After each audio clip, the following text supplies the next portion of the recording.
अगर आप कहते कि नहीं नहीं नहीं महाराज आप झूठ बोल रहे हैं, संसार हमारा अपना है, तो सुनो ये कथा। एक गुरु का एक चेला था, रहा होगा, उसका नाम आशीष दास। एक बाबा आशीष दास,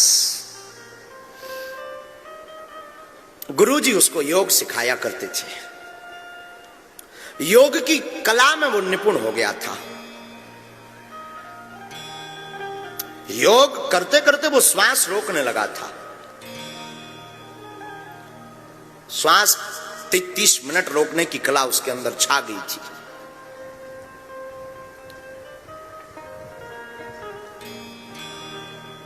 एक दिन 4-5 दिन गुरुजी के पास नहीं आया तो गुरुजी ने पूछा क्या हुआ? गुरुजी ब्याह हो गया। तो गुरुजी हंस गए, बोले अब तो तुम गए काम से। क्यों? ब्याह हो गया मतलब अब तुम किसी काम के नहीं बचे। हाँ, गए काम से। वो हंसा, महाराज आप कैसी बात करते हो, हमारी धर्मपत्नी चंद्रमुखी है, बड़ा प्रेम करती, बिना खाना खाए हम जब तक पाना लें वो नहीं पाती, हम जब तक सोना जाए वो सोती नहीं है, घर का पूरा काम करती, बड़ा ध्यान रखती, नहाने जाए तो कपड़े रख दें, नहाने के लिए सामग्री रख दें, वस्तुएं रख दें, बड़ा प्रेम करती। महाराज आप तो महात्मा आदमी, आपने कहाँ पत्नियों का सुख देखा, हमें तो हमारे बड़े ठाट बाट बढ़ गए जब से पत्नी आ गई, घर में एकदम प्रसन्नता छा गई, आनंद छा गया, मंगल छा गया, किलकारियां गूंजने लगी, और क्या कहना महाराज, दिल एकदम गदगद रहता, मन प्रसन्न रहता। महात्मा बोले वाह, तब तो तुम बिल्कुल काम से गए। तो आशीष दास और हंसा, जय हो आपकी, ये क्या उल्टी उल्टी भाषा बोल रहे गुरुजी आप। देखो हम तो प्रैक्टिकल वाले आदमी हैं बेटा। गुरुजी ने कहा तुम्हें लगता है कि तुम्हारी पत्नी इतना प्रेम करती है, तुम्हें लगता है तुम्हारा परिवार इतना प्रेम करता है, एक उपाय है। क्या? बताऊंगा, कान में करो, इधर कान में एक पूरा मंत्र फूंक दिया। अगर तुम्हें लगता कि तुम्हारा परिवार तुमसे बहुत प्रेम करता तो ये प्रयोग करके देख लो, समझ में आ जाएगा। वो गया घर, जो गुरुजी ने कहा था, तो जाते ही धर्मपत्नी भाग्यवान, हाँ जी स्वामी जी, हे नाथ प्राणनाथ आप आ गए। वही मीठी मीठी बात है, मीठा जहर कह दो तो अतिशयोक्ति नहीं, स्वीट पॉइजन। हे प्राणनाथ स्वामीनाथ, भाग्यवान आज हमारा खीर खाने का बड़ा मन है। हाँ अभी बना दे महाराज। तुरंत दूध बूध ला करके, काजू किशमिश ला करके उसकी धर्मपत्नी, जिसका नाम था लक्ष्मी, बढ़िया सा मीठा मीठा सा बढ़िया खीर बनाने लगी। प्रसाद तस्मई चढ़ गई, आनंद के साथ तस्मई चढ़ने के बाद में वो कहती महाराज आप कहो तो चरण दबा दूं। तो आशीष दास कहता नहीं नहीं नहीं ठीक है, जो गुरुजी ने बताया था उसे तो वो प्रयोग करना था। तो आशीष दास चढ़ गया अपने जो उसका घर था छप्पर वाला, उसमें एक लकड़ी लगी हुई थी मोटी सी, उसे म्यारी कहते हैं, गांव की भाषा में उसे म्यारी बोलते हैं। तो वो उस म्यारी पर खप्पर छाने का ढोंग करके चढ़ा। तो इधर उधर खप्पर वप्पर करके वो गुरुजी ने जो विधि बतलाई थी, तो वो उस म्यारी पर दोनों पांव फंसा करके लटक गया, सिर नीचे कर लिया और म्यारी में इस प्रकार का फंदा बना करके लटक गया। 2 मिनट 3 मिनट 4 मिनट 5 मिनट, वो 10-15 मिनट में खीर तब तक सिद्ध हो गई, बन गई। गुरुजी ने कहा था कि श्वास खीर बनते ही रोक लेना। उसके पास तो वो कला थी, क्योंकि योग का विद्यार्थी था, पारंगत था, निपुण था। तो उसने श्वास को रोका, श्वास को रोका तो पत्नी आई, और पत्नी ने वही अपने मीठे स्वर में कहा नाथ, ओ प्राणनाथ स्वामी, प्रसाद बन गया, आओ खीर पालो। अब इन्हें तो गुरुजी ने सिखा रखा था, ये तो हूं हाँ हूं कुछ ना बोले, लटके सो लटके एकदम। हाँ, पत्नी फिर बोली, थोड़ा जोर से बोली, शायद सुनाई नहीं, नाथ, अरे स्वामी जी प्रसाद बन गया, खीर बन गई, आओ पाओ। फिर मौन। तीसरी बार फिर आवाज लगाई, क्या हुआ, कोई जवाब क्यों नहीं दे रहे? अभी तो बड़ा खटर पटर कर रहे थे, अभी तो बड़ा शोर मचा रहे थे, खीर बनाने के लिए हल्ला मचा रहे थे, आखिर हुआ क्या? पत्नी गई, देखा लटके हैं।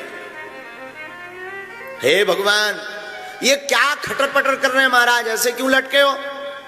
हाथ एकदम पकड़ा और हलाया, उठो महाराज, क्या कर रहे हो, क्या हुआ? क्या खाक बोले? वो तो गुरुजी का सिखाया था, सुन सब रहा था, श्वास रोक रखी थी, पर बोले क्या? मौन।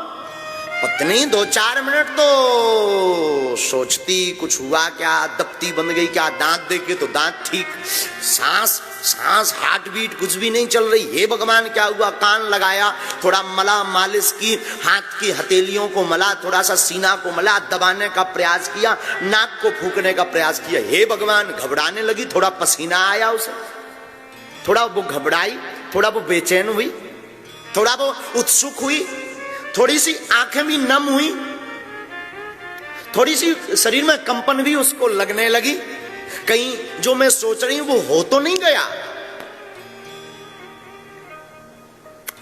जब 2-4-5 मिनट बीत गए तो उसे लगा कि टैं बोल गए, सच में टैं बोल गए हैं। अब विचार किया कि ये तो मर ही गए आशीष दास, हम क्यों भूखे मरे? अगर रात का 11 बज रहा है और कहीं अभी से रोना शुरू किया तो कल 2-3 बजे तक तो कोई पूछने वाला नहीं है, क्योंकि सब आ जाएंगे, और रात का समय और ऊपर से दिन भर की भूखी और फिर रोना, तबीयत फिर खराब। एक काम करो, ये तो चले ही गए हैं, 2 मिनट और घपा घप खाओ, पेट टंकी फुल करो, फिर दबा के रोते हैं। और हुआ क्या? धन्य है धर्म पत्नी, यही किया उसने, दबा के खीर का कटोरा लिया और देखते देखते 2-4 कटोरा सटका गई रड़वाल। हाँ हाँ हाँ, पाई सो पाई, और दूध भी और पानी भी, थोड़ा काजू ऊपर से, और मुंह पहुंच के, और फिर उसने लंबा सा घूंघट डाला और साउंड सर्विस शुरू की। तो गांव वाले, घर वाले सब आ गए। हे भगवान क्या हुआ, हे भगवान क्या हुआ, क्यों रो रही? घर वाले भी आ गए, सासू मां भी आ गई। अभी तो ये ठीक थे, अब ना जाने क्या हो गया, मुंह नहीं बोल रहे, लटके हैं। घर वाले भी बड़े चिंता में। देखा आशीष बाबा लटका था। आशीष बाबा क्या हुआ? अब वो भले बोले भी क्या, लगी ये रोने, ये तो सब देख रहा था। जन हो, खीर खाने के बाद रो रही हो, वाह, चला भाई जो होता है। लोग आए, सुबह हुई, स्मशान बनने लगा, किसी के आंसू बंद नहीं हो रहे, सब रोए जा रहे। सुबह प्रातः का, बड़े गौर से सुनना ये कथा, ये हमारी आपकी सबकी कथा है। वही मरघट की वही तैयारी होने लगी, एक डबला लाया गया, करवा लाया गया, लकड़ियां बनाई गई, रिश्तेदार आ गए, गमगीन हो गया, एकदम सूनापन छाने लगा एकदम। पत्नी अपनी याद में रोए, अपने अतीत को ध्यान कर करके, माता पिता अपने अतीत को ध्यान कर करके रोए। हमने बच्चे को हाथ में खिलाया, भोजन कराया, सब रोए जा रहे। जैसे तैसे करके उनको नीचे लाया गया। अब ले जाने की बारी आई तो महात्मा, वो जो आशीष के गुरु थे, वो आए। बीच बीच में एक आध बार इसने चढ़े चढ़े सांस ली, और फिर वही क्रिया तो उसकी मजबूत थी योग की, वही क्रिया करे बार बार। गुरुजी आए तो गुरुजी ने देखा, ओ मर गया, राम राम राम। पांव पकड़ के सब रोने लगे, घर वाले भी, माता भी, पत्नी भी। हे महाराज, आप तो बड़े सिद्ध हो, महापुरुष हो, अमलात्मा हो, साधनाएं हैं आपके पास, तो मंत्र विधा है, आप जिंदा करो ना। तो महात्मा ने कहा कि हम जिंदा कर देंगे। बोले वाह, अब तो घर वाले बड़ी चमचमाती आंखें, चेहरे पर थोड़ी मुस्कुराहट छाने लगी, रोना थोड़ा कम हो गया। महाराज फिर जल्दी करो, देर हो जाएगी, शरीर दुर्गंध देने लगेगा। अच्छा एक काम करो, दूध लाओ एक कटोरा में। एक कटोरा में दूध आया, कटोरा का दूध लिया और महात्मा ने वो आशीष दास के ऊपर से 7 बार यूं यूं यूं यूं घुमाया और कहा कि ये तो जिंदा हो जाएगा, पर ये जो दूध पिएगा वो मर जाएगा। अब लो एक और नई आफत, अब दूध किसको पिलाया जाए? तो सबसे पहले पिता को कहा, तुम्हारा तो बुढ़ापा है,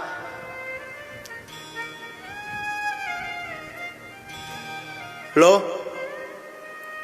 पिता थोड़ी देर तो सावधान रहा, फिर धीरे से बोला कि अब ये तो टबक ही गया, हमारे भी कुछ दिन बचे, जी लेने दो, क्यों पीछे पड़े हो। मां को कहा तुम पियो पर मर जाओगी।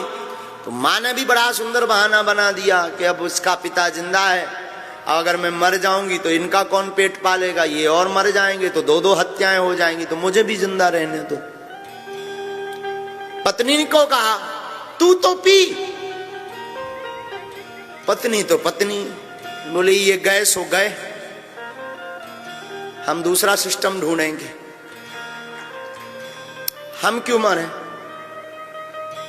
ये जिंदा भी हो गए तब भी मेरा क्या, मैं तो मर जाऊंगी ना, ये गए तो गए, कोई दिक्कत नहीं, हम दूसरा देख लेंगे।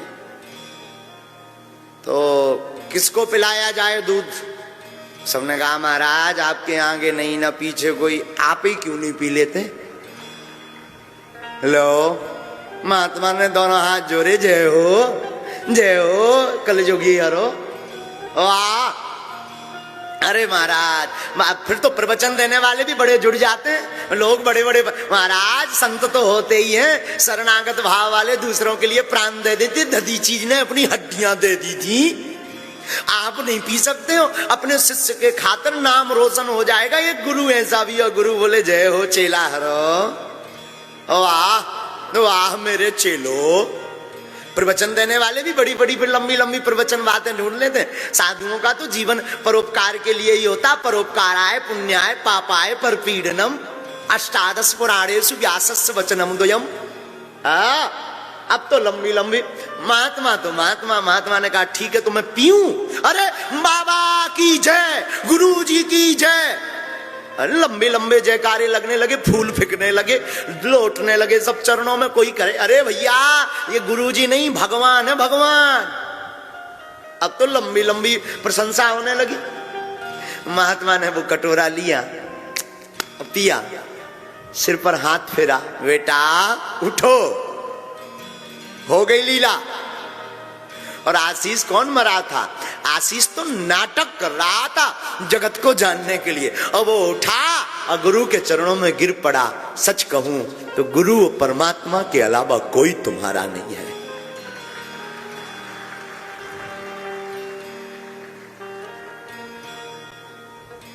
और फिर क्या, चल पड़ा आशीष सबको छोड़ छाड़ के।